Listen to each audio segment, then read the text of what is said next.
up, you guys? Welcome back. Today this is what I'm working with. I really wanted to reorganize our kitchen, get stuff more like really organized and labeled.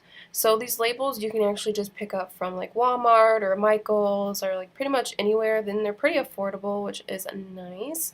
I'm going to start off with the canisters that I had picked up. These are also from Walmart, so still very affordable. I got the 3 matching ones, and they each have their own area, so I put flour in one, brown sugar in the other, and sugar in the other one. And then that's pretty much it. It just cleans it up really nicely and gets them out of the ugly bags, so they're more a little aesthetic on the counter or in your cabinet, either one. Next, I found this glass jar from thrift shopping. If you guys haven't seen that video already, please go ahead and go check it out. I found some really cool stuff, so it was really cheap. I think it was maybe like $2, and I cleaned it out really nice and then go ahead and put oatmeal in it and labeled it, and it looks so much better, and I just love how it looks. So the main part of this video, the key thing to organizing your kitchen, is putting stuff in clear containers, getting it out of the package that it comes in and putting it in a clear container. It just looks so much more cleaner and nicer and definitely more organized with a label to tell you what it is. So definitely try this out if you guys are interested.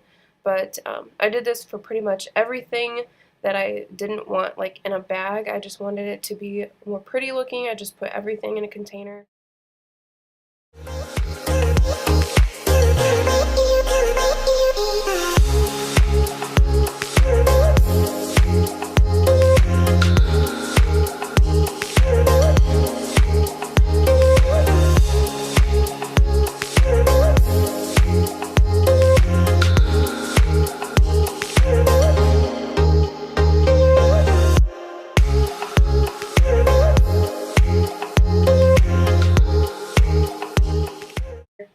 And all of these containers you can actually pick up from Walmart. I also picked up the labels and the Sharpies from Walmart as well. And it just really cleans it up really nicely. The same labels with the same color Sharpie just definitely matches very well and just is very well put together. So you guys can easily do this if you guys would like. And that's pretty much it for all that I did to clean up my kitchen. If you guys did enjoy this video, don't forget to give it a big thumbs up. And I will see you guys in the next video. Bye, guys!